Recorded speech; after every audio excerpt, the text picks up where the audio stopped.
i també degà d'aquesta Facultat de Comunicació i Relacions Internacionals de la Universitat Ramon Llull.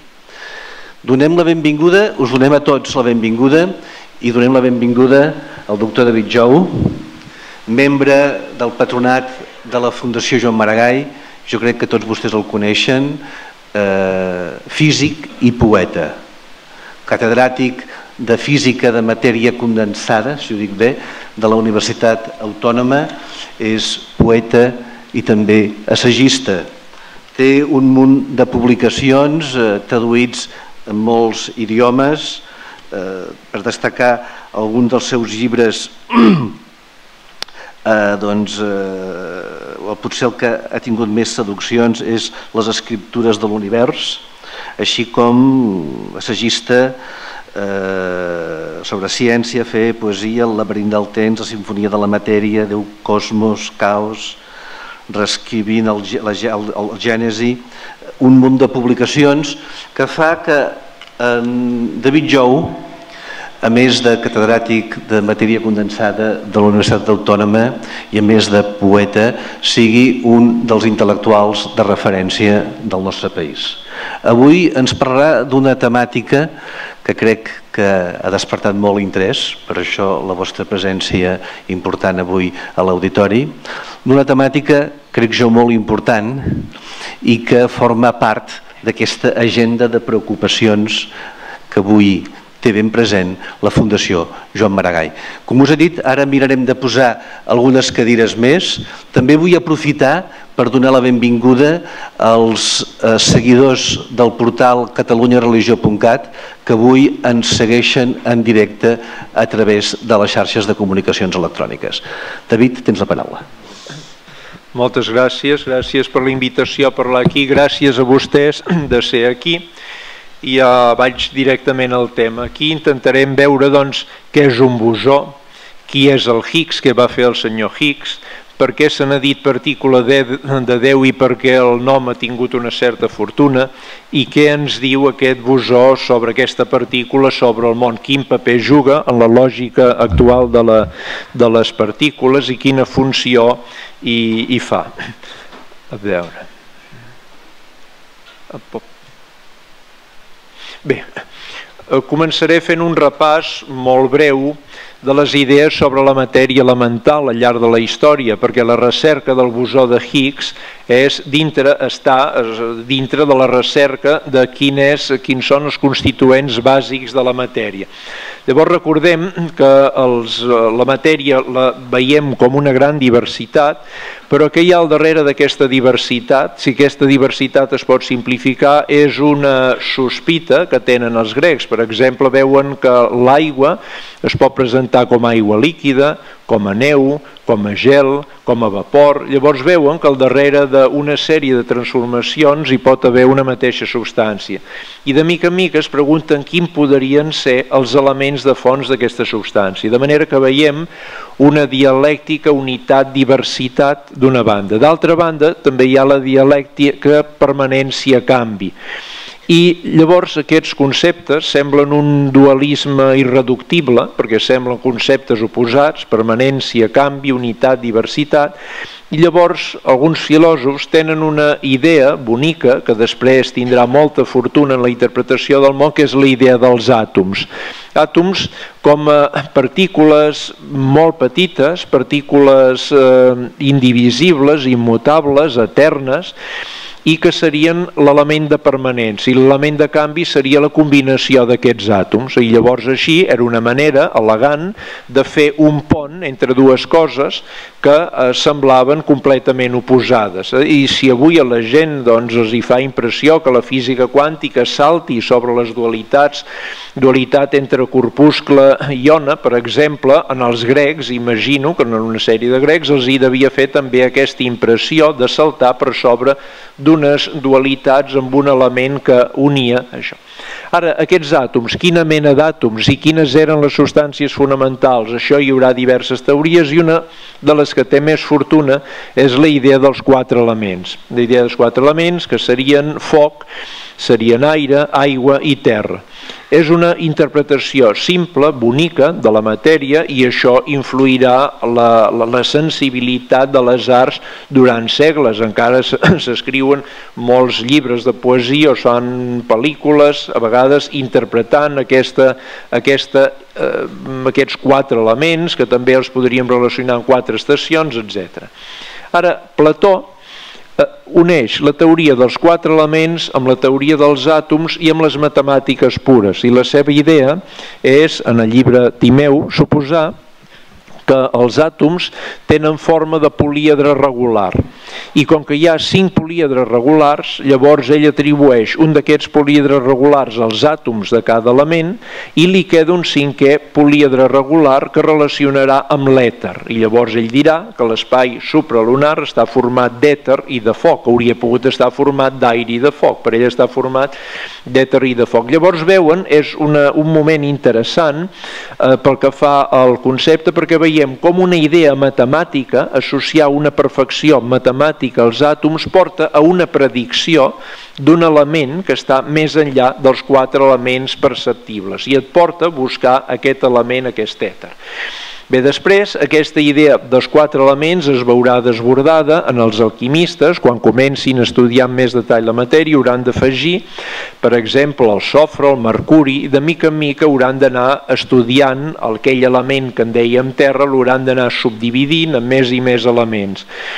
A 1780 es produirà la revolució química de Lavoisier, i tindrà una 50ena d'elements, introduirà l'oxigen, introduirà altres elements, introduirà el calòric, que després resultarà que no és pròpiament un element real, de manera que això ens porta de vegades a confusions també, i en 1879 es començarà a proposar la taula periòdica de Mendeleev, on organitzarà, segons les masses, els diversos elements. Llavors hem trobat durant aquest període que passem de la simplicitat dels 4 elements a un moment de complexitat considerable amb uns 80 elements coneguts en aquella època.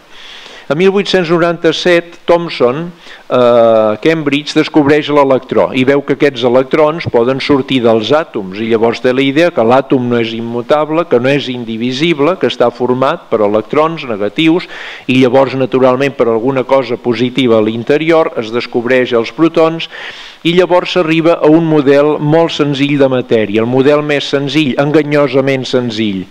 I aquest model de matèria seria que l'àtom està format per una escorça electrònica de càrregues negatives i un nucli que estaria format de protons i electrons. Dic de protons i electrons perquè actualment diem protons i neutrons, però en aquell moment vam pensar que la possibilitat més senzilla era tenir només 2 partícules, una de positiva i una de negativa, i a l'interior tindríem protons i electrons, però més protons positius que no pas electrons, i així, com que l'electró és molt lleuger respecte al protó, la massa seria pròpiament el nombre, la suma de massa dels protons, i els electrons els hi restarien alguna càrrega. Això anava bastant bé i tenia com a evidència el fet que dels nuclis atòmics en algun tipus de desintegració, la desintegració beta, sortien electrons. Llavors, clar, si del nucli veus que surten electrons, és molt lògic suposar que en el nucli hi ha electrons, però ja veurem que no és així. El neutró no es descobreix fins a 1932, és a dir, que durant uns 30 anys o 20 anys, sí, durant uns 20 anys, la idea dels nuclis, la idea de l'àtom és senzillíssima, només 2 partícules, i aquestes tal com he comentat. Llavors es troba el neutró i es passa a un model en què el nucli estaria compost de protons i de neutrons. Per això diem que la física nuclear comença pròpiament a 1932 i llavors tenim protó, neutró i electró.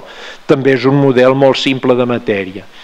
Però tal com havia passat amb els alquimistes, que havien passat dels 4 elements i havien hagut d'anar afegint més i més elements, nosaltres ens trobem en la mateixa situació a partir de 1932. El mateix any que es descobreix el neutró, es descobreix l'antielectró, que és l'element més senzill de l'antimatèria. Diu un electró, l'antielectró és com un electró, amb càrrega elèctrica oposada, però que té la característica que si es toca amb l'electró desapareix la massa d'electró i d'antielectró i només queda radiació. Clar, això suposa tot un xoc perquè porta a veure que hi ha possibilitat d'un tipus de matèria que fins llavors era insospitat. Hi havia hagut algunes prediccions teòriques, però que es consideraven que potser no es dubtava que fossin correctes i es va veure que sí eren correctes. Aquests antielectrons es van trobar en els raigs còsmics. Aquí, en aquesta il·lustració, veuen vent solar, partícules que venen del Sol, veuen la Terra i veuen com el camp magnètic de la Terra ens protegeix del vent solar, les partícules de molta energia que venen del Sol. Per això és molt convenient tenir un camp magnètic considerable que ens protegeixi d'això. Bé, llavors en els raigs còsmics trobes moltes partícules noves, com els pions, els muons, els antielectrons que acabo de comentar.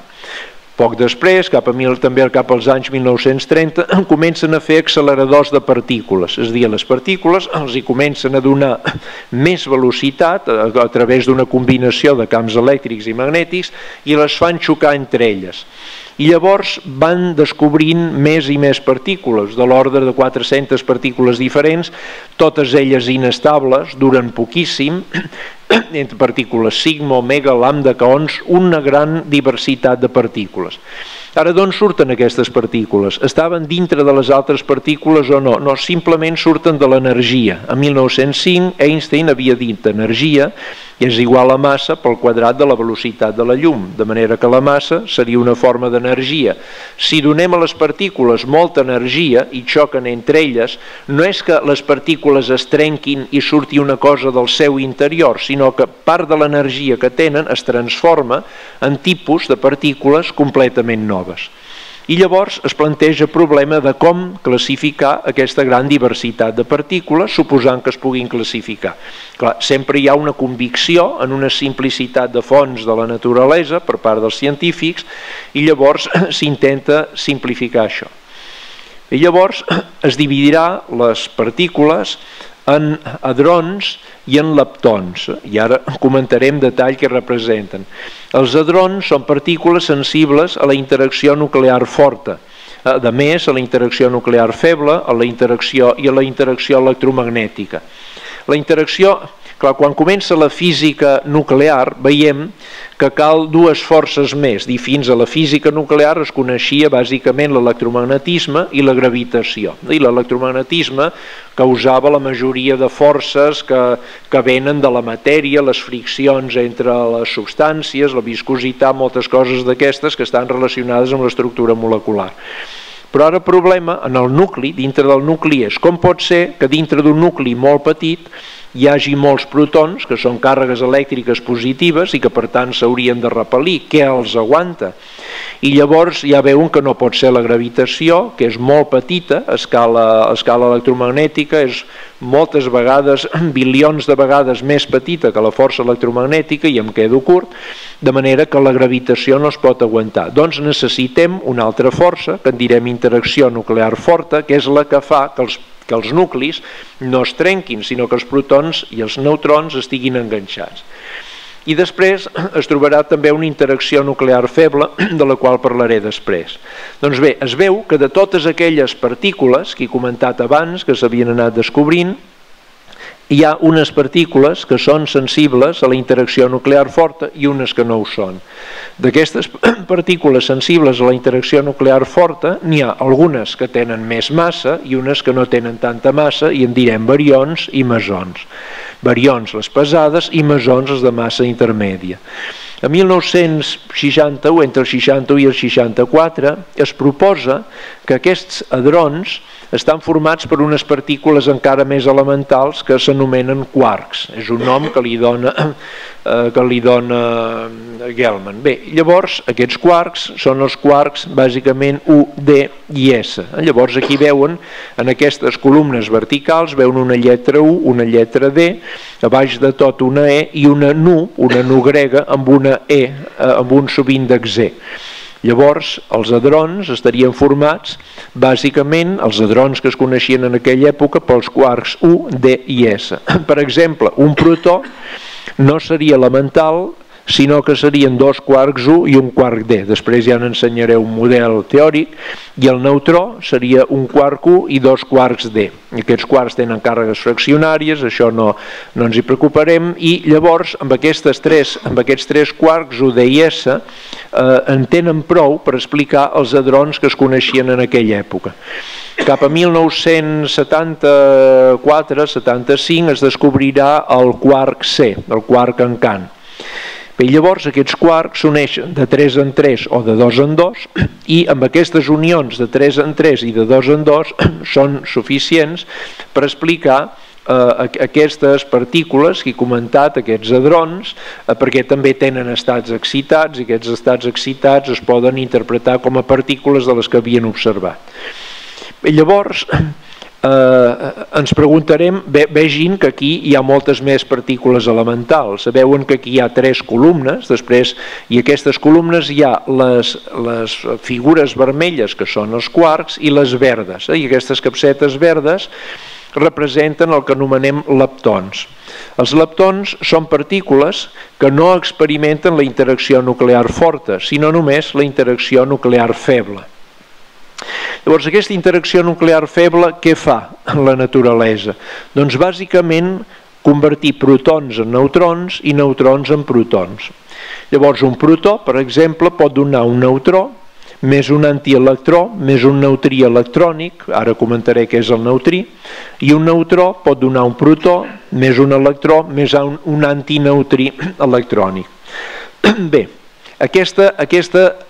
el fet de passar de protó a neutró, quina importància té per nosaltres? Doncs la podem veure a l'interior del Sol. Com saben, l'energia del Sol és energia nuclear de fusió en què l'hidrogen dona heli. En concret, 4 nuclis d'hidrogen donen un nucli d'heli. Aquí veuen al requadre de dalt 4 nuclis d'hidrogen, 4 protons, donen un nucli d'heli, però un nucli d'heli són 2 protons i 2 neutrons. I això significa que si s'uneixen 4 protons per donar un nucli d'heli, 2 protons s'han de convertir en neutrons, si no, no es podria formar heli. I, per tant, perquè el Sol pugui cremar, pugui emetre llum, estigui calent, necessitem el paper, és important el paper d'aquesta desintegració nuclear feble que converteixi protons en neutrons. De passada, la manera de convertir un neutró en un protó, ho poden veure en el requadre de baix, veuen N és un neutró, la P és un protó, la E- és un electró i aquesta nu E amb una barra dalt és un antineutrí. Quina falta fan aquests antineutrins o aquests neutrins? Fan falta perquè hi hagi una conservació d'energia en aquesta reacció. Vam veure les primeres observacions de transformacions de neutrons en protons o de protons en neutrons. Per exemple, quan un neutró es transforma en protó, en un nucli, el nucli emet un electró. Aquest electró que emet no és que estigués dintre del nucli, sinó que apareix pel fet que un neutró es transforma en protó més un electró. El que veien és que l'electró de vegades sortia amb molta velocitat, de vegades amb poca velocitat, i llavors com es podia fer perquè es conservés l'energia? I llavors van proposar que hi havia un altre tipus de partícula, els neutrins, que pràcticament no tenien massa, al començament van pensar que no tenien massa, i aquests neutrins o antineutrins, depèn del cas, serien molt lleugers, serien neutres, no tindrien interacció nuclear forta, de manera que podrien travessar tota la Terra sense interaccionar amb ella. Per exemple, nosaltres mateixos emetem neutrins, el Sol emet molts neutrins i arriben a la Terra milers de neutrins cada segon per cada metre quadrat. I d'aquests neutrins gairebé tots travessen tota la Terra sense interaccionar amb la Terra. Fins al fet que una de les coses més curioses és que podem, des de coves a 2 quilòmetres sota terra, podem veure com es comporta, podem veure com s'està comportant l'interior del Sol, aquesta zona que veuen més ocre, on hi ha les reaccions de fusió entre l'hidrogen i l'heli, que són les zones on hi ha 10 milions de graus. Com ho podem veure? A través dels neutrins. De tant en tant podem captar algun d'aquests neutrins. De tant en tant, d'aquests milions de neutrins que travessen per metre quadrat i per segon, de tant en tant n'hi ha algun que interacciona amb uns àtoms d'una determinada manera, que no comentaré. I per què necessitem els neutrins per veure què està passant ara a l'interior del Sol? Simplement perquè un fotó produït, és a dir, una partícula de llum produïda dintre del Sol, tarda uns 1.000 anys a poder sortir del Sol perquè contínuament està xocant amb els electrons que hi ha en el Sol, avançant, retrocedint, avançant, retrocedint. Bé, així veiem que hi ha protons, vull dir que hi ha hadrons, que hi ha leptons, i trobem aquest el model estàndard actual. El model estàndard diu que tenim 3 generacions de quarks i de leptons. La primera generació, aquestes generacions, es refereixen a la massa, es refereixen a la generació 1 seria la generació més lleugera, la generació 2 seria una generació més pesant i la tercera una generació encara més pesant. Bé, llavors, els protons i els neutrons, com he comentat, estan formats pels quarks U i D, i els electrons són partícules elementals, que són els leptons. Els neutrins costen molt de detectar, però se'n produeixen molts, neutrins i antineutrins en el Sol, de manera que un podria pensar, bé, quina lògica, si tota la matèria que coneixem a la Terra, el que ens volta a la Terra, tret de partícules ja bastant estranyes que podem aconseguir en els acceleradors, estan formats només per aquesta primera generació de partícules elementals, quin paper juguen en el món, en l'arquitectura, en la lògica del món, les altres dues generacions de quarks i de leptons.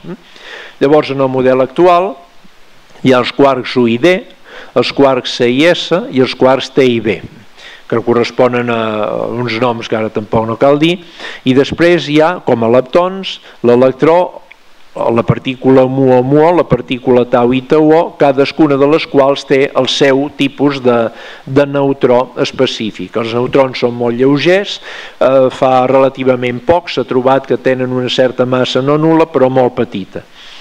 Bé, llavors, l'estructura que hi ha de la matèria i que descriu totes les partícules que s'han observat per ara és aquesta, és a dir, 3 generacions de quarks, 3 generacions de leptons. A 1994 es va descobrir el quark top, aquest quark T, que és molt pesant, es necessita molta energia per constituir-lo. Bé, i ara a aquestes partícules se'ls ha d'afegir uns altres tipus de partícules, que són les partícules que transporten les forces. Abans he parlat d'interacció nuclear forta, interacció nuclear feble, electromagnetisme i interacció gravitatòria. Llavors, les interaccions estan mitjançades en la teoria quàntica, les interaccions estan associades a l'intercanvi d'unes partícules, i aquestes partícules serien el fotó, que està representat per la lletra gamma, la interacció feble estaria representada per les partícules Z i W baixa, i la interacció nuclear forta estaria representada per l'intercanvi d'aquestes partícules G, que anomenaríem, que s'anomenen gluons. Gluons ve del grec de glios, una partícula que enganxa. En el cervell trobem la mateixa paraula utilitzada en les cèl·lules de glia, per exemple. Bé, llavors, la diferència que hi ha entre les partícules de matèria i les partícules que transmeten la força és que unes les anomenem fermions i les altres bosons. Ara comentaré en què consisteix. Veuen aquí he posat la interacció, a dalt a la dreta veuran la interacció d'un electró, de dos electrons. A dalt veuen una línia trencada que hi ha una E-, vol dir un electró, per baix arriba un altre electró i llavors aquests dos electrons interaccionen electrostàticament, hi ha una repulsió entre ells i s'aparten, de manera que això, aquesta descripció, en principi aquesta força, aquesta repulsió, la podríem descriure amb la llei de Coulomb, que surt a tots els llibres. Però es veu que si la interacció és molt forta, es presenten algunes característiques noves que no estan pròpiament recollides a la interacció de la fórmula de Coulomb, i llavors aquestes fórmules necessites, per trobar aquestes característiques, necessites quantitzar també la interacció electromagnètica entre les partícules. I aquesta quantització, aquesta aplicació de la quàntica a l'electromagnetisme, portant el que anomenem electrodinàmica quàntica, en oposició a l'electrodinàmica clàssica, està relacionada amb un intercanvi de fotons, que és aquesta lletra gamma. Els fotons tenen massa zero. Massa zero està relacionat amb el fet que la força electromagnètica arriba molt lluny, arriba fins a l'infinit. Per exemple, nosaltres rebem radiació de galàxies molt llunyanes, és a dir, la radiació electromagnètica arriba molt lluny, i el fet que arribi tan lluny està associada amb la partícula, amb la massa zero del fotó. Bé, a sota torno a posar la imatge que ja he posat abans del neutró donant protó més electró i partícula nu, i llavors veuen on apareix la partícula W baixa que he comentat abans, la partícula blava, la partícula de baix de tot blava. I és una partícula que apareix, per exemple, quan un quark D es transforma en un quark Q, llavors emet aquesta partícula W baixa menys, està carregada, aquesta partícula dura poquíssim, i de seguida es desintegra en un electró i en un antineutrí. Bé, llavors veuen tant a la figura de dalt com a la figura de baix que aquestes interaccions que haurien pogut suposar directes, el neutró haurien pogut suposar que es descomponia directament en protó, electró i neutrí, estan mitjançades per unes partícules, per un fotó o per una partícula W baixa que són les que apareixen en la columna de la dreta. Igualment, aquí a la figura de l'esquerra representem un protó per dintre. Veuen una partícula U i una partícula D amb una fletxeta. Aquesta fletxeta vol dir l'espín, que és un nombre quàntic que està relacionat intuïtivament amb la rotació de les partícules sobre elles mateixes. Però la qüestió és més complicada, però amb això en tenim prou per entendre-ho. I aquestes partícules, aquests quarks, interaccionen entre ells intercanviant-se uns gluons, que són aquestes cadenes. Són aquests gluons, són les partícules intermediàries de la interacció nuclear forta que està a dintre, que aguanta aquestes partícules. Ja veuen que apareixen molts gluons i de vegades aquests gluons tenen tanta energia que donen parells de partícules i antipartícules, de manera que dintre el protó, que abans es considerava una partícula elemental, realment l'espai de dintre del protó és complicadíssim, i llavors ja té un dinamisme extraordinari al qual em referiré dintre de molt poc. Bé, el fet que les partícules quàntiques girin sobre elles mateixes contínuament, d'una manera incessant i d'una manera quantitzada, es representa amb un nombre quàntic que s'anomena espín. I aquest espín val un mig pels neutrons, pels electrons, pels protons i en general per totes les partícules elementals de la matèria, i tendeixen a separar-se. Per exemple, en química es parla del principi d'exclusió de Pauli, que vol dir si en un àtom tenim diversos nivells on puguin anar els electrons, la cosa que pensaríem intuïtivament serà que tots els electrons cauran al nivell més baix. Però això, aquesta força, aquest principi de Pauli, el fet de tenir espín un mig fa, per efectes purament quàntics, que les partícules, que els electrons tendeixin a separar-se i que no els puguis posar tots en una sola capa, sinó que tendeixin a estar el més separats possible.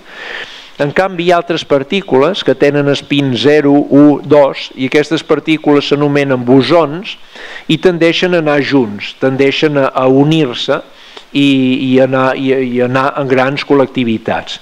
Aquí a baix veuran una fotografia del Fermi i del Dirac. Fermi va ser un gran físic italià que va fer la primera teoria de les interaccions nuclears febles, i és en honor a ell que es parla de fermions, perquè va fer la teoria d'aquest tipus de partícules, espín un mig, i a dalt veuen l'Einstein amb un senyor que és índio, i llavors, quan era jove, aquest senyor de la dreta, el senyor Bosse, va enviar un article que havia estat rebutjat en una revista i el va enviar a l'Einstein, on llavors aquest Bosse proposava l'existència d'aquestes partícules d'espín 0, d'espín 1, particular pels fotons, i feia un tipus d'estadística particular. L'Einstein de seguida va veure que allò era una idea molt important i ell va generalitzar la idea del Bosse, que només l'havia aplicada a la radiació, la va generalitzar a altres tipus de sistemes. Per això es parla de bosons en honor d'aquest senyor Bosse índio. Bé, ara anem ja al bosó de Higgs. Quina falta fa el bosó de Higgs? Aquí torno a posar les partícules elementals, aquelles 3 generacions de quarks i de leptons, les veuen aparellats, a dalt els quarks, a baix els leptons, i a la dreta les partícules intermediàries d'aquestes forces. Bé, quin problema presenta aquí en lloc no es veu el bosó de Higgs i quina falta fa el bosó de Higgs, si amb això hem dit que ja ho descrivim totes les coses que coneixem pràcticament. Bé, doncs aquí hi ha un problema que és el problema de la massa, en diem. Clar, la massa abans de 1905, abans d'Einstein, era considerada simplement com la quantitat de matèria i distingíem entre massa inercial i massa gravitatòria. La massa inercial era la resistència a canviar de velocitat, és a dir, si vull accelerar un cotxe petit o vull accelerar un camió gran, sabem que és més difícil accelerar el camió gran que no pas el camió petit. Diem que té més inèrcia el camió que no pas el cotxe. De manera que com més gran és la massa, més gran és la inèrcia, més costa accelerar la partícula, més costa fer girar la partícula. Això és la idea de massa inercial. Massa gravitatòria, en canvi, és el fet que una massa és atreta per una altra massa segons la llei de la gravitació universal. Bé, aquests dos conceptes de massa, inercial i gravitatòria, coincideixen, encara que conceptualment siguin coses diferents, però la qüestió curiosa és que la massa és una manifestació de l'energia i això es veu sobretot en reaccions nuclears, quan es produeix, quan 4 protons donen una partícula, un nucli d'heli, la massa del nucli d'heli és més petita que la suma dels 4 protons i llavors aquesta diferència de massa es transforma en energia i aquesta energia és la que manté calent el Sol, perquè el Sol va perdent massa de mica en mica. De manera que la massa, que era considerada quantitat de matèria, ara veiem que ja és una cosa més problemàtica. Veiem d'una banda que hi ha matèria i antimatèria, i si es toca matèria i antimatèria, al començament teníem massa, i després d'haver-se tocat ja no hi ha massa, només hi ha radiació. Veiem també que en les reaccions nuclears es perd massa. I llavors veiem que la massa està associada a una sèrie de problemes. Hem vist, per exemple, que la radiació o l'energia cinètica poden arribar a donar partícules noves, poden produir matèria només a partir de l'energia i llavors es trenca la frontera entre matèria i radiació i llavors trobem que l'energia pot passar a massa, pot donar partícules i les partícules poden desaparèixer i donar lloc a energia cinètica o energia de radiació.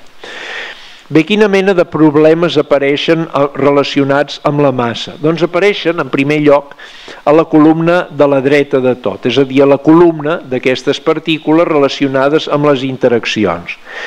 I el gran problema és quan s'intenta unificar les forces. Abans, repeteixo, he parlat d'interaccions nuclears fortes, interaccions nuclears febles, interaccions electromagnètiques. I els físics voldrien unificar aquestes interaccions, més la gravitació, en una sola fórmula. Bé, per què ho volen? Bé, perquè cap a 1865 es va unificar el magnetisme i l'electricitat. I a l'unificar electricitat i magnetisme en un mateix conjunt d'equacions es va preveure, es va descobrir les ones electromagnètiques. És a dir, quan unifiques dues forces apareixen coses noves que per separat no tenien, i imaginin la importància decisiva de les ones electromagnètiques, no només en la llum, en les ones infraroges, en les ones ultraviolades, etc., sinó també en les seves aplicacions tècniques, ones de ràdio, ones de televisió, ones de telèfons mòbils, totes les ones que produïm i que transmeten informació es produeixen gràcies a que sabem la unificació entre força magnètica i força elèctrica. Doncs bé, anàlogament, hi va haver una sèrie de gent que cap als anys 1960 es van proposar d'unificar la interacció electromagnètica i la interacció nuclear feble. Clar, però fer això demana una gosadia intel·lectual molt gran, perquè la interacció nuclear feble només actua en la distància del radi d'un protó, una cosa petitíssima, i en canvi la interacció electromagnètica arriba a l'infinit. Llavors, com pots unificar una cosa que arriba fins a l'infinit i una cosa que no surt del nucli? Aparentment és una empresa que no podries realitzar. El motiu de realitzar això era que a grans energies de les col·lisions semblava que les interaccions nuclears febles s'anessin comportant d'una manera més semblant a la interacció electromagnètica, però sempre amb un abast curt.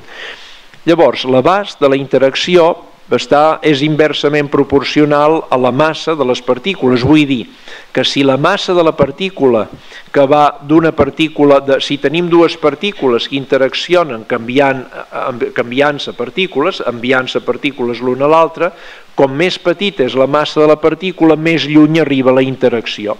Llavors el fotó arriba a l'infinit perquè té massa 0 i 1 dividit per 0 és infinit. En canvi, la interacció nuclear feble necessita tenir unes partícules, les partícules associades amb ella han de tenir molta massa perquè tingui un abast molt curt. I llavors, efectivament, aquestes partícules Z i W baixa tenen una massa molt gran i compatible i que concorda perfectament amb l'abast de les interaccions. Però llavors el problema és que en les teories més senzilles hi havia d'haver una simetria entre la massa dels fotons i les masses d'aquestes partícules W baixa i Z. Totes elles havien de tenir massa 0. I llavors el problema és què fa que unes partícules d'aquesta columna tinguin massa 0 o massa diferent de 0. És a dir, què és el que dona massa a les partícules Z i W baixa B. I és aquí on entra el paper del bosó de Higgs. Altres problemes relacionats amb les masses són com és que els neutrins tenen una massa tan petita respecte a la massa de l'electró, del muó, del tauó. El muó i el tauó són com electrons però més pesants, simplement. O perquè els quarks tenen masses molt diverses. Però ara el problema que es planteja cap a 1964 és què és el que trenca la simetria entre una massa 0 del fotó i una massa gran de les partícules Z i W baixa, és a dir, com ho puc fer per unificar una força de llarg abast i una força de curt abast. I aquest problema, 1964, el tracten tres grups de persones. Un són l'Englert i el Braud, després el Higgs, d'aquí ve el nom i que veuen en aquesta fotografia, el que s'ha fet més famós, i el Guralnik, Hagen i Kibel.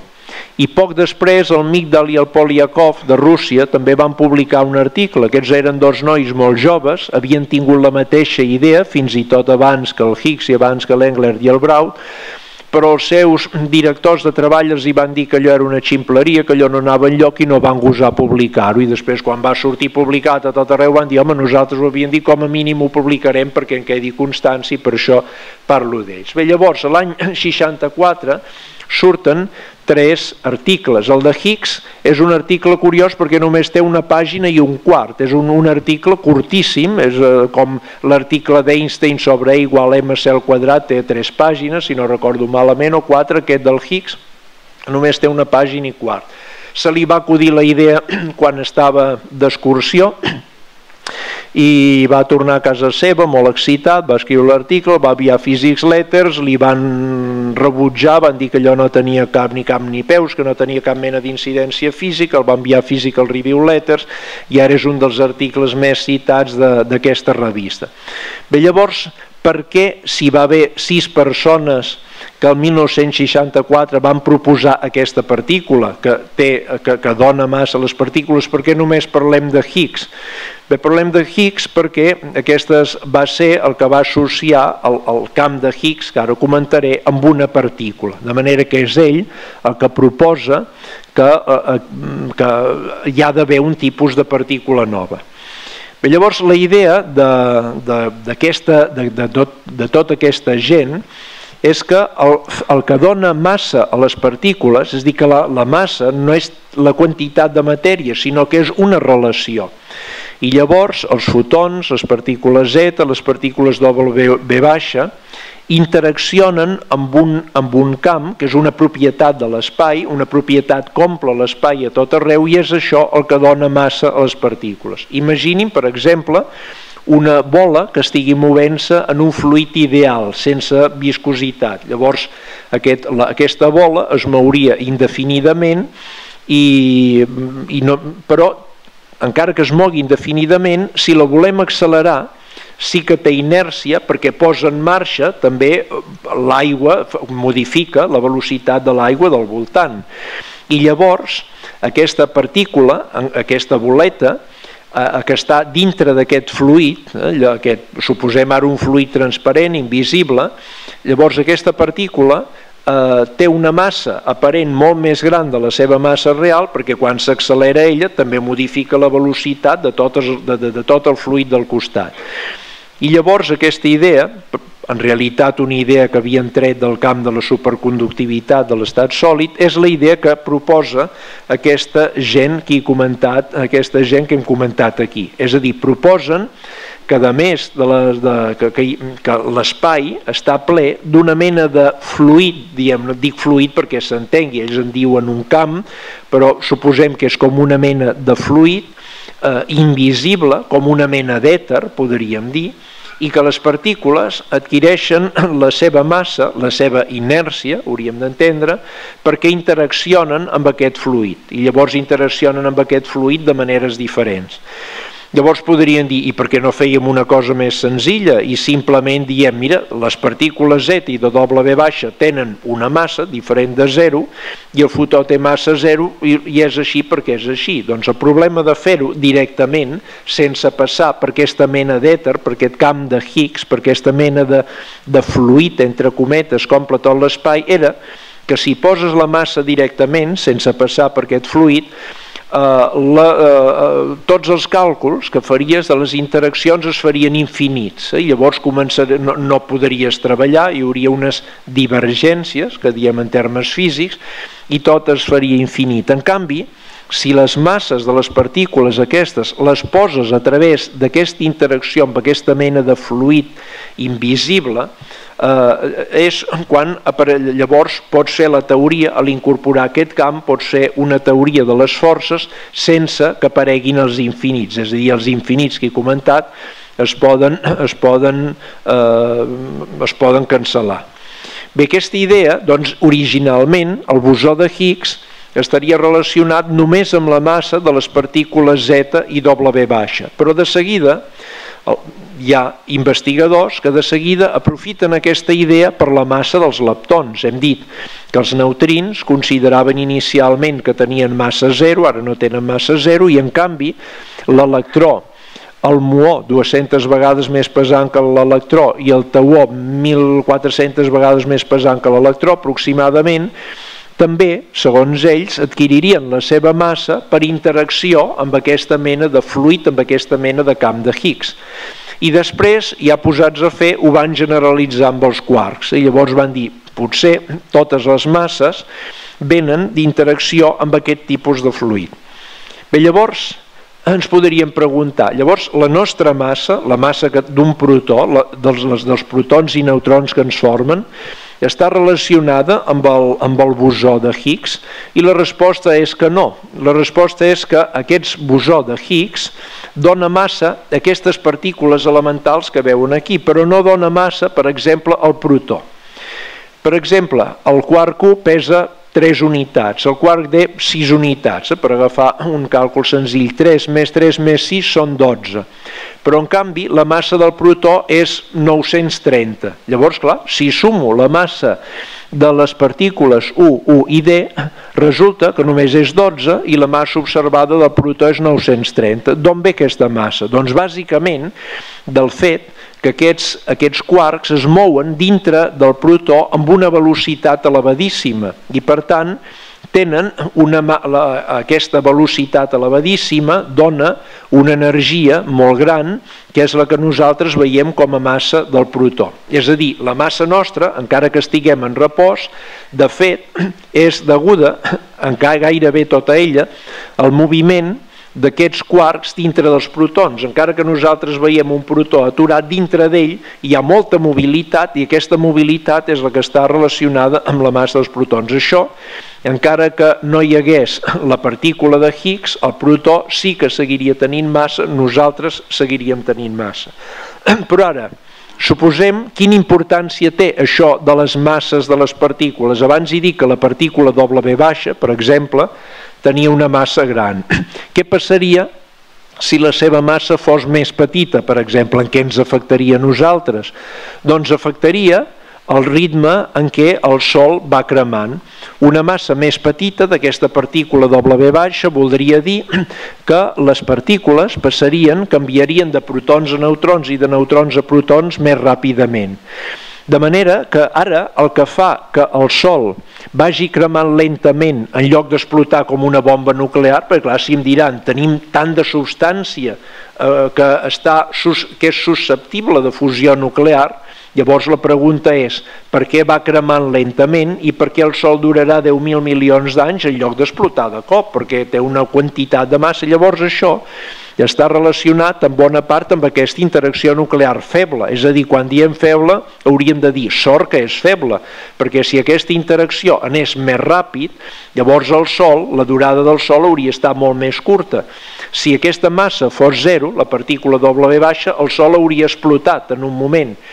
En canvi, el fet que aquesta partícula sigui gran, és a dir, segons el pes d'aquesta partícula W baixa, segons aquesta massa, es regula l'edat de les estrelles, de manera que l'edat de les estrelles està vinculada molt directament a aquestes partícules W baixa de les quals gairebé mai no havíem sentit a parlar. I si fos més lleugera, el Sol cremaria més ràpid i probablement no hi hauria pogut haver vida, perquè clar, perquè hi pugui haver vida necessites que l'estrella duri més d'uns 4.000 milions d'anys, que és el que ha durat l'evolució fins que ha arribat la nostra espècie. Bé, de manera que llavors veuen que aquesta partícula de Higgs, aquesta partícula de Higgs fins ara he parlat d'un fluid transparent, una mena d'èter, una mena de camp en termes estrictes, i podrien dir, bé, i la partícula de Higgs, quina relació té amb aquest fluid de què he parlat? Doncs ho podríem imaginar com una bombolla dintre d'aquest fluid, per exemple, i per produir aquesta bombolla dintre d'aquest fluid, és a dir, no una partícula de naturalesa diferent, sinó aquest fluid, per exemple, una bombolla, o podríem veure com un grumoll d'aquest fluid, i aquest grumoll el necessitem construir amb una gran quantitat d'energia. Tot això s'ha fet en el CERN, aquí veuen un túnel de 27 quilòmetres de profunditat, al costat de Ginebra veuen aquesta línia circular, això representa l'accelerador de sota terra, perquè es facin una idea de la grandària dels detectors. A la imatge de l'esquerra veuen l'època del muntatge del detector Atlas i una persona es veu allà molt petita en comparació amb aquests detectors. Necessitem uns detectors molt grans i per aquí es fan circular protons en dues direccions i de tant en tant aquests protons es fan xocar els uns amb els altres, van gairebé a la velocitat de la llum i en 4 punts d'aquest gran cercle es fan xocar els protons entre ells.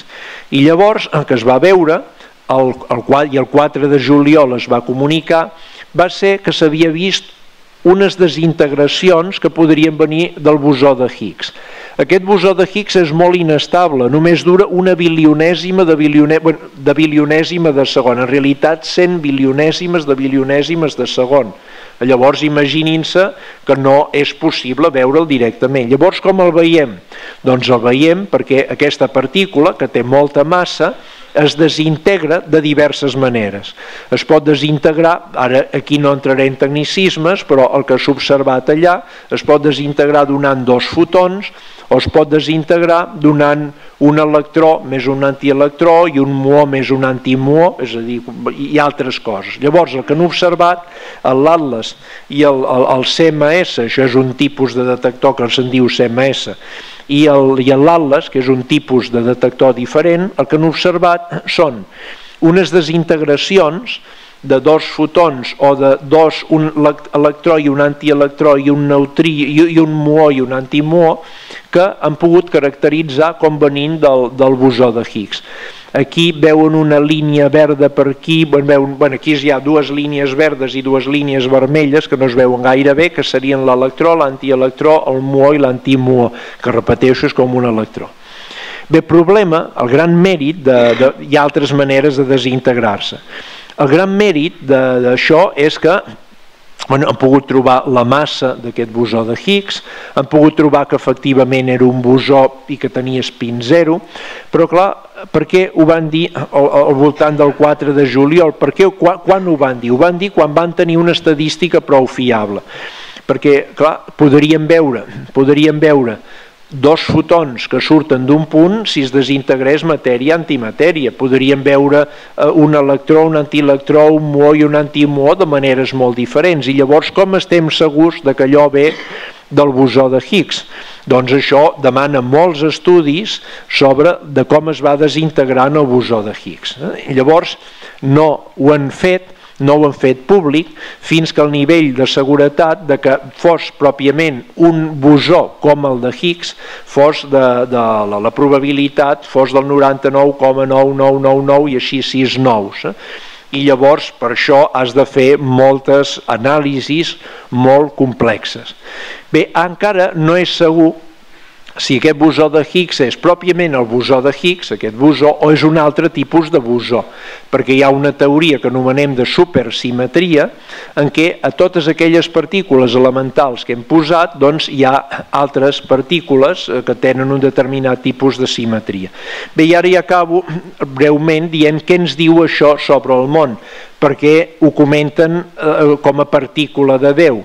Clar, la idea de comentar el bosó de Higgs com a partícula de Déu va ser simplement idea de l'editor del llibre per vendre més llibres. Llavors va dir, posarem sota l'advocació del màxim venedor de llibres de la història, que és Déu, i ja està. I efectivament el llibre de Leo Lederman de 1993 va tenir molt d'èxit i el nom de partícula de Déu va fer fortuna.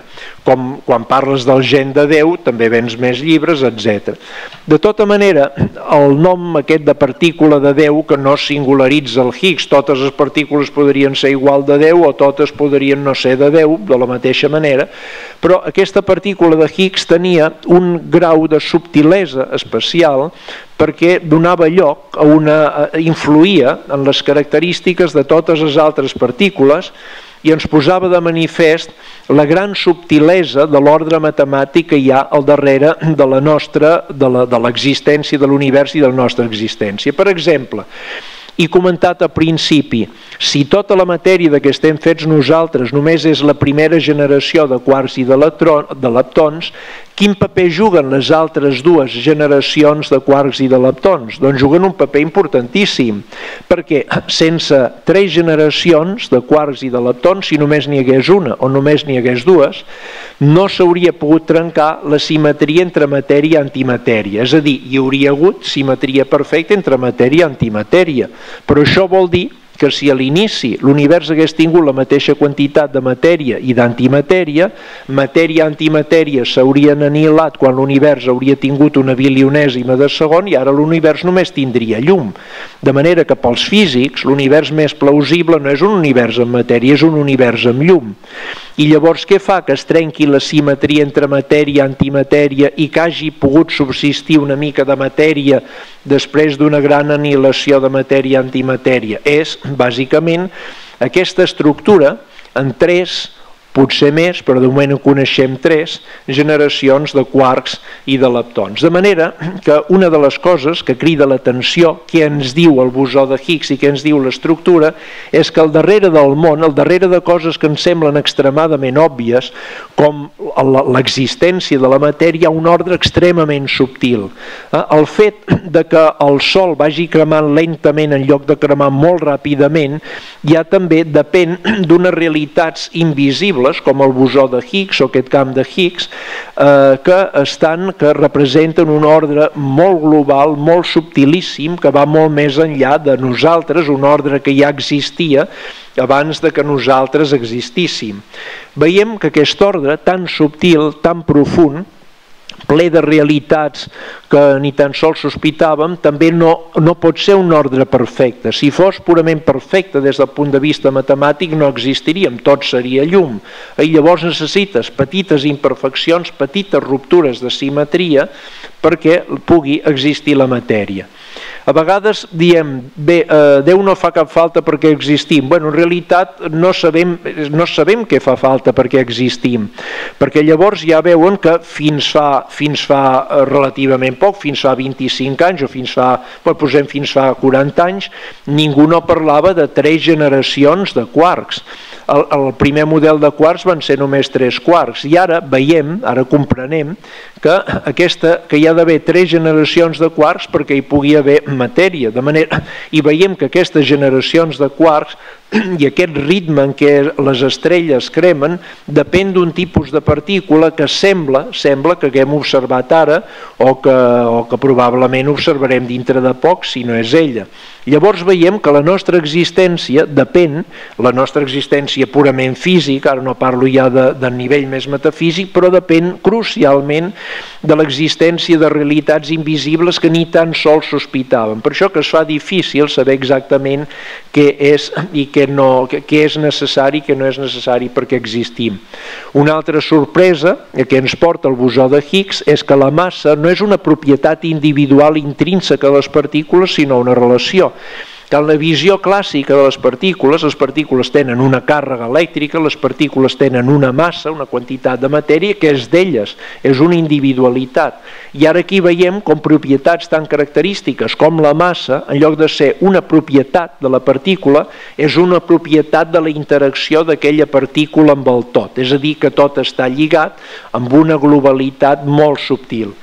I acabo dient què ens diu sobre la ciència. Llavors, quan es va fer el descobriment del bosó de Higgs, vaig escriure un petit poema que era una reflexió sobre una celebració del fet que la gent que va proposar fa més de 40 anys, a 1964, aquest mecanisme, aquest bosó de Higgs, hi hagués hagut tanta gent que hagués cregut en l'existència d'un ordre matemàtic i haguessin fet grans acceleradors, hi hagués hagut milers de persones treballant, perquè aquí han treballat milers de persones, hi ha més de 3.000 persones en l'Atlas i en el CMS i en aquests centres, hi hagués hagut tanta gent abans d'ells fent càlculs i simulacions i haguessin cregut en la realitat d'un ordre que va més enllà de nosaltres, d'un ordre matemàtic, i haguessin cregut que valia la pena sacrificar la vida a aquest ordre. Perquè, clar, molta d'aquesta gent s'ha passat una bona part de la vida fent càlculs i la seva vida intel·lectual, si tot això fos una fantasia, doncs intel·lectualment la seva vida, diguem-ne, haurà servit de poc. Sempre serveix la vida, perquè encara que si proves una teoria, doncs una cosa versemblant no es pot realitzar, també ha servit d'alguna cosa. Bé, llavors, doncs vaig escriure aquest poema. Feliços els que han cregut i han treballat a fons en allò que creien i han construït immenses catedrals subterrànies per buscar els rastres de presències invisibles, evanescents, però que configuren el món i permeten que hi hagi vida i que existim nosaltres, tan enllà de la necessitat, en el luxe de les matemàtiques i de la música, de l'amor i de la fe.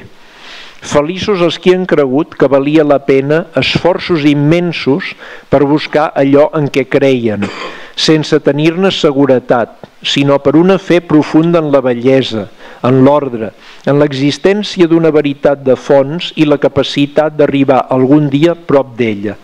Sense aquesta fe viva, activa, poderosa, compromesa, no hi hauria la ciència. No parlaríem avui de grans descobriments, d'haver coronat un cim en la comprensió de la matèria, ni tindríem al davant tants altres cims per fer, tantes altres preguntes, tantes altres incerteses. En definitiva, de vegades oposem fe i raó, però jo crec que la raó, diguem-ne com a mínim la raó científica, té per fer-la fructífera un element de fe que és com a mínim creure en un ordre comprensible de l'univers, en un ordre racional, i que llavors aquest ordre, aquesta mena de fe, ha de ser una fe compromesa, una fe que vagi treballant fins a arribar a les últimes conseqüències d'aquesta fe. Clar, la fe religiosa també és un altre tipus de fe, no va a la recerca de coses directament comprovables, però és un altre tipus de compromís, un tipus de compromís amb la justícia, d'obertura als altres. Allà en lloc de partícules elementals parlarem de tots nosaltres i trobarem també una cosa semblant a la que ens ensenya el bosó de Higgs, que la massa no és una propietat individual de les partícules i que nosaltres tampoc no som individualitats pures, sinó que som el resultat de la interacció entre tots. Moltes gràcies.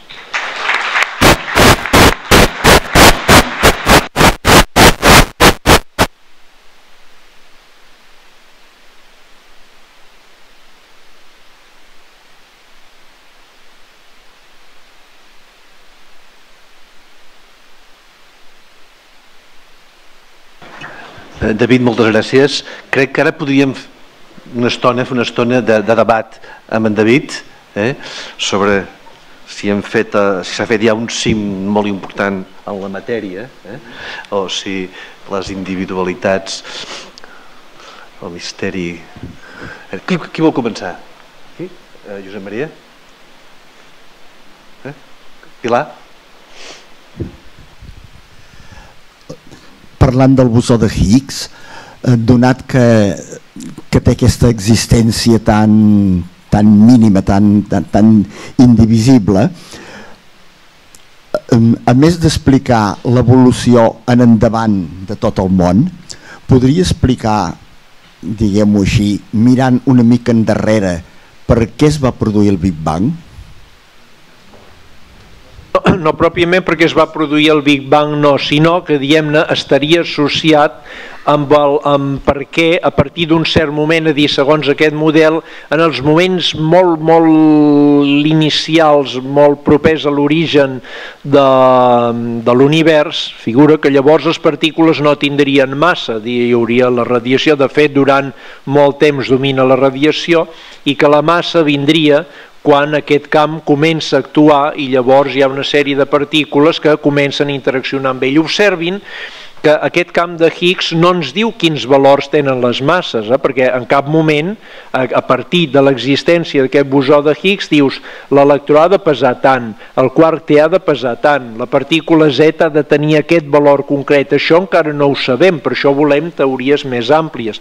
Però llavors el paper cosmològic d'aquest camp de Higgs seria una etapa molt inicial dominada per aquest camp i llavors quan es comencen, quan les coses que hi ha dintre comencen a interaccionar, és a dir, tenen prou temps per haver interaccionat amb aquest fluid, no amb el bosó de Higgs, sinó amb aquest fluid del qual ell és un quàntum, haurien començat a tenir massa.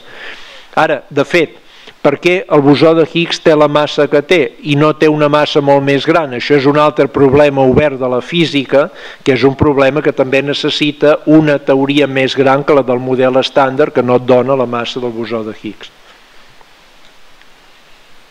Bones. La meva pregunta és, després de la troballa del bosó de Higgs, en quin lloc deixa això la teoria de les cordes? En la teoria de les cordes, de moment encara s'està buscant aquestes partícules supersimètriques que hi ha a la dreta.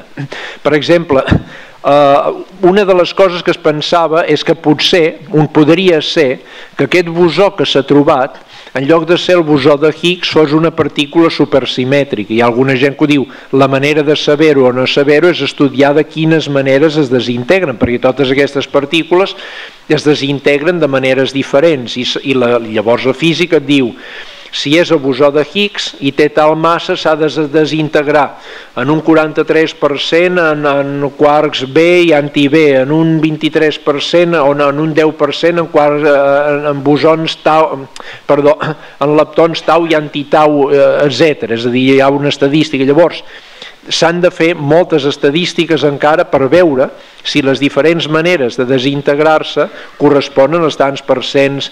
Però llavors la teoria de supercordes seria una teoria en què les unitats, tots aquests bosons, tots aquests quarks i leptons no serien partícules elementals, sinó que serien excitacions d'una cosa encara més profunda, que serien unes cordetes que tindrien una longitud de l'ordre de 10 a la menys 35 metres, a dir una cosa curteta, i que aquestes cordes, si vibressin molt ràpid, donarien partícules pesants, i si vibressin més lentament, donarien partícules més petites. I llavors, a la teoria de supercordes, de moment encara no en sabem res fins a quin punt es realitza, perquè encara no coneixem partícules supersimètriques, i supercordes vol dir cordes que són compatibles amb la teoria supersimètrica. Per això una de les properes coses que s'espera al CERN és trobar algun bosó que en lloc de ser el de Higgs correspongui, sigui el dual, sigui el simètric d'alguna del quart Q, per exemple, o alguna cosa d'aquestes.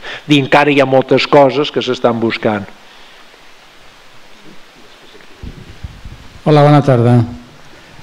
Vejam, jo tinc aquí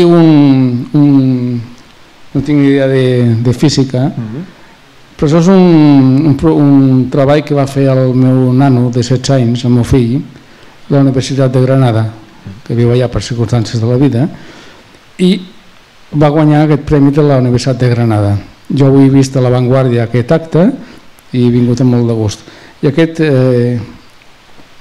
treball que el va guanyar el meu nano, insisteixo, amb 16 anys, el va fer sobre el bòson de Higgs abans que es descobrís el bòson de Higgs.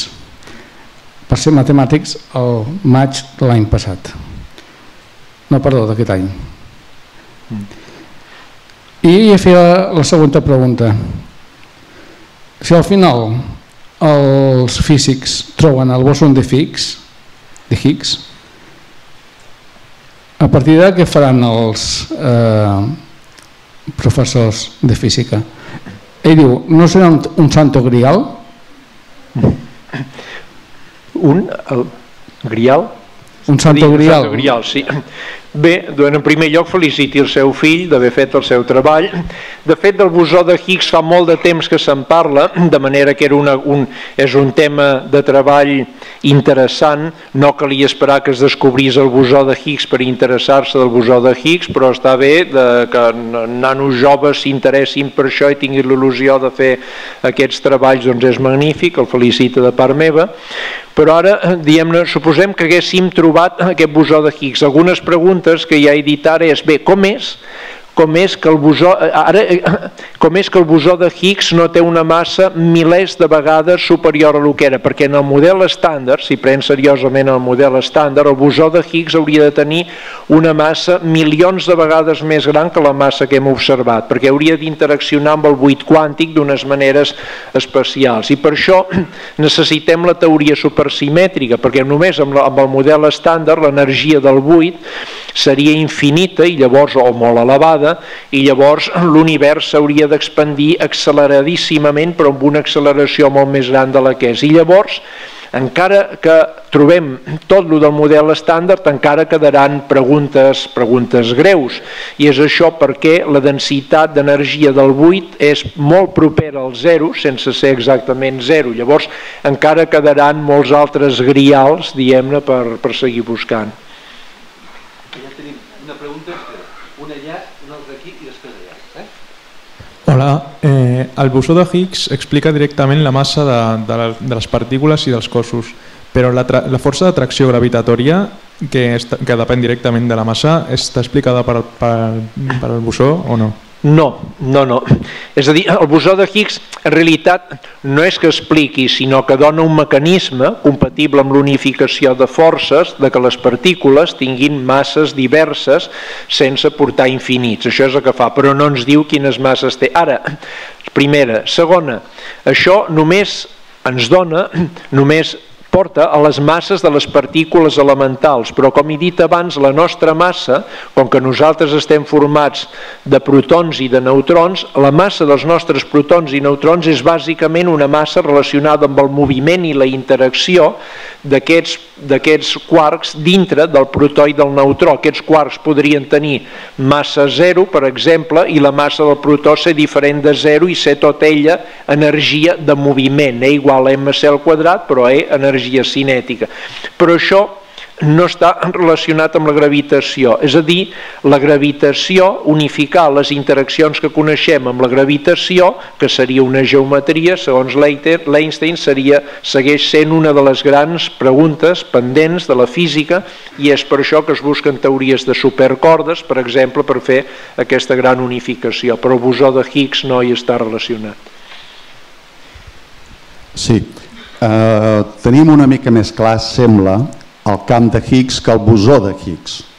El camp és el fluid i aquí s'ha anomenat una paraula que em penso que s'utilitza bastant i que potser hauríem de ressuscitar, que és l'èter, però amb un sentit no, diríem, mític ni esotèric, sinó de misteriós, de desconegut, que ens hi tornem a trobar.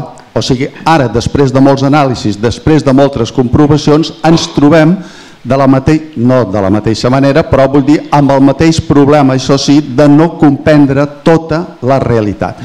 I això crec que és una cosa normalíssima, vull dir, pretendre que els físics acabaran la feina, que els biòlegs acabaran la feina o que algú acabarà la feina és anar al contrari de tot el que sabem. Però bé, voldria concretar una cosa sobre les partícules sense massa amb la teoria de la relativitat.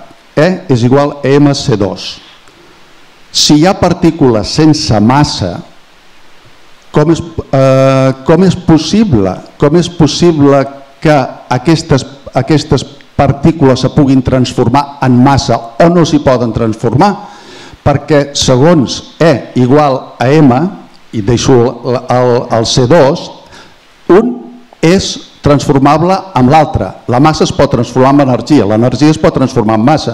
La bomba atòmica no és altra cosa que l'alliberament o transformació, diguem-ho d'una manera no correcta, de la massa amb energia. I lligat amb això faig una segona subqüestió o consideració. Estimo, per dir-ho, entenc que no existeix, no pot existir una energia pura ni una massa pura. Sempre hi ha residu de massa en una energia i d'energia en una massa, perquè són transformables. Gràcies. Bé, primer comentari sobre l'èter. Efectivament, quan es va unificar el camp electromagnètic es va parlar molt d'un èter electromagnètic, i aquest èter electromagnètic el van introduir com a mitjà, com a medi en el qual es propagava el camp electromagnètic. Després es va veure que no feia falta aquest èter, es va prescindir d'aquest èter i ara trobem que hi ha algun altre tipus de realitat que també funciona com èter. I el mateix buit quàntic, encara que no hi hagués un èter, anirien sortint partícules, antipartícules, produint-se, anihilant-se, etc. Primera cosa. Segona, la relació del fotó, diguem-ne, és energia pura, el que passa que aquesta energia pura té massa en repòs nul·la, però la seva massa efectiva és una massa diferent de zero, és a dir, que llavors interacciona amb la gravitació, però perquè la gravitació és geometria, i llavors té una massa, diguem-ne, aparent, que està relacionada amb el fet que vagi que segueixi les línies, la curvatura de l'espai, i llavors això li dona un aspecte com si respongués al camp gravitatori, però de la massa en repòs nul·la del fotó, massa no en podem dir en repòs perquè mai no està en repòs, però si estigués en repòs teòric seria massa zero. Llavors un fotó sí que pot donar partícules i antipartícules, és a dir, de fotó podem passar a partícula i antipartícula, i de fet de dues partícules que vagin molt ràpid, l'excés de teoria cinètica que tenen també es pot transformar en massa. El que passa, si d'aquesta energia cinètica en diem energia pura o no, llavors seria un cas del que vostè ha dit, que allà no seria energia pura, sinó que hi hauria energia i massa alhora. Molt bé, entrem ja en la recta final, tenim una pregunta aquí, després una altra. Bona nit. Bona nit. A mi m'agradaria que em contestés, en els darrers anys de la seva vida, l'Einstein va definir o va anunciar el que ell deia la teoria del camp unificat, que la va deixar anunciada solament. Llavors, si l'Einstein no s'hagués mort, amb els mitjans que avui tingués, vostè creu que hagués arribat amb això que s'ha arribat ara? O dit d'una altra manera, quina relació hi ha entre la teoria del camp unificat de l'Einstein i el que ara s'ha descobert? El que passa, la relació que hi ha és que l'Einstein, el de la quàntica no ho veia gaire clar, veia la quàntica no com una teoria fonamental, sinó com una teoria de tipus estadístic.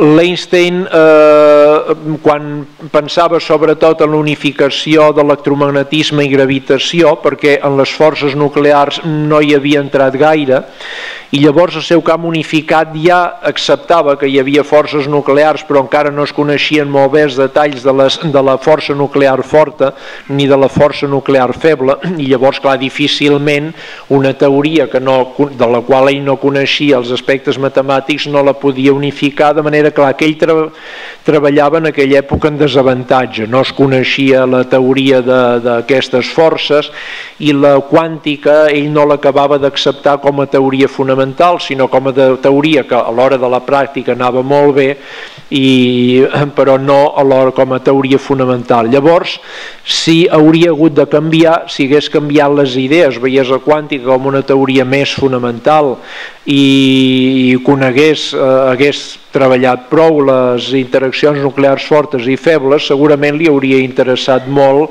aquestes coses, però ell, insisteixo, que volia unificar bàsicament per començar la feina era camp electromagnètic i gravitatori. Doncs bé, encara no s'ha aconseguit unificar el camp gravitatori amb aquestes forces nuclears febles, nuclears fortes i electromagnètiques, de manera que el seu desafiament intel·lectual encara segueix vigent i encara no s'ha aconseguit. Molt bé. Una pregunta aquí? Sí? Bona tarda. Bona tarda. Jo pertanyo a un batxillerat que si hagués dit... Sí? Que hagués dit que l'àtom es podia... Gràcies. Aviam, m'ha agradat moltíssim. Un moment... A veure, sí. Bueno, insisteixo, pertanyo a un batxillerat que si hagués dit que l'àtom es podia dividir m'haguessin suspès. Però he trobat interessantíssim tot el que s'ha explicat aquí. Em converteix en una persona més jove perquè tinc molt camp per estudiar, doncs, però voldria preguntar una cosa. Aquestes ondes que es fan i que es poden transmetre i que comencen amb una gran amplitud i van disminuint, que suposo que d'alguna manera estan relacionades també amb aquesta força dèbil, força forta, va aparèixer últimament una onda que se'n diu el solitó, que diu que és capaç de travessar tots aquests camps sense modificar-se el solitó. Jo voldria saber si després d'aquests estudis amb el tema del solitó s'ha avançat una mica o no.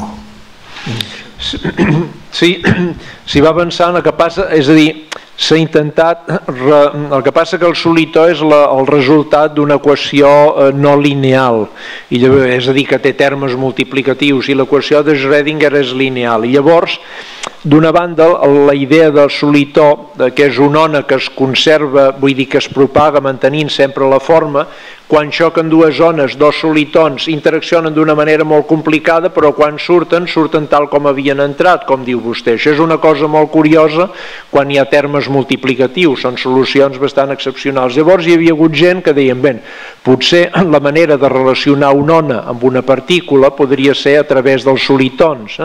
El que passa que un dels problemes que hi ha és relacionar amb la linealitat de l'equació de Schrödinger. Llavors hi ha gent que intenta proposar equacions de Schrödinger en termes multiplicatius, no lineals, i s'hi segueix treballant. No sé al final on portaran aquestes coses, un tema matemàticament molt bonic, però no sé on portaran.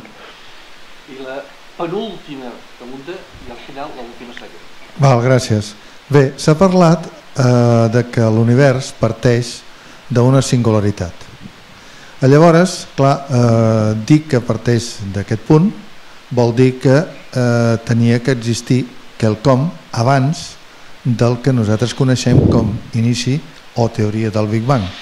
La meva pregunta està en que si d'aquest buit, que seria el visible, en el qual apareix totes aquestes forces o camps per produir el que després tenim com a massa, si aquesta singularitat no prové, evidentment, d'una informació abans en la qual aquesta informació traspassa la singularitat, per tant, existia temps i volum per poder donar la informació i el que els científics arriben a descobrir com a lleis de la naturalesa. Efectivament, la física, tota la cosmologia actual encara no ha estat capaç de respondre a la pregunta de si l'univers és etern o si ha tingut un començament o no ha tingut un començament. Efectivament, l'univers visible, si tirem la història cap endarrere, sembla que ha tingut un estat de gran densitat, no pròpiament singularitat perquè els efectes quàntics l'arrodoneixen, però fa 13.700 milions d'anys sí que tot el que coneixem estava en un volum petitíssim, amb una densitat enorme, de la qual per expansió i combinant energia gravitatòria amb energia de partícules haurien anat sortint les coses que en coneixem. Però realment encara es planteja la pregunta d'aquest estat de gran densitat que en podem dir singularitat, també per singularitat seria si aquesta densitat fos estrictament infinita. No sabem si podria venir d'un univers anterior que s'hagués col·lapsat sobre ell mateix i hagués rebotat, o bé, com proposa el Penrose en els ciclos en el tiempo i aquestes idees d'un univers que hagués anat quedant cada vegada més diluït i llavors pogués aparèixer una singularitat quàntica, vull dir, una pertorbació en el buit quàntic que donés un nou impuls a l'espai i al temps i comencessin un nou univers. I llavors el que proposa el Penrose, que és molt interessant, és quina mena de dir com podríem discernir a partir de l'espectre d'ones gravitatòries que encara no hem explorat mai, que si realment abans del nostre univers, en aquest Big Bang, en aquesta singularitat o quasi singularitat, si abans d'ella hi havia hagut un estat molt dens, corresponent a un univers que es contreu i després rebota, o bé si hi havia un univers molt diluït i en el qual sorgeix, en el buit quàntic del qual sorgeix aquest nou univers. Són coses que s'estan explorant i en un cert moment ell va publicar en algun lloc que per no sé quins estudis, quines observacions havia fet de les dades del satèl·lit WMAP, semblava, segons ell, segons les seves interpretacions, molt indirectes, que podria ser que abans d'aquesta singularitat hi hagués hagut un espai anterior molt diluït. Hi ha moltes possibilitats.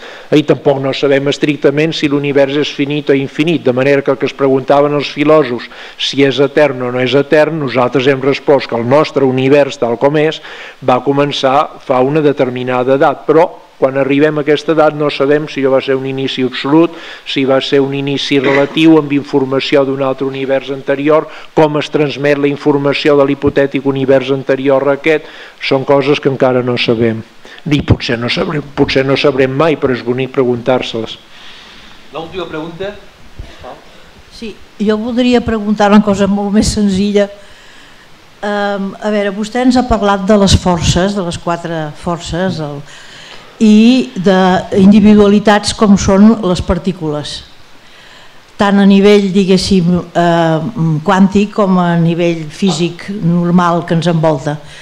Llavors, jo dic, perquè les forces s'apliquin o arribin i trobin l'individu, necessiten un medi, com diguéssim la nostra veu necessita de l'aire perquè les ondes, totes les ondes necessiten un medi sobre les que cavalgar.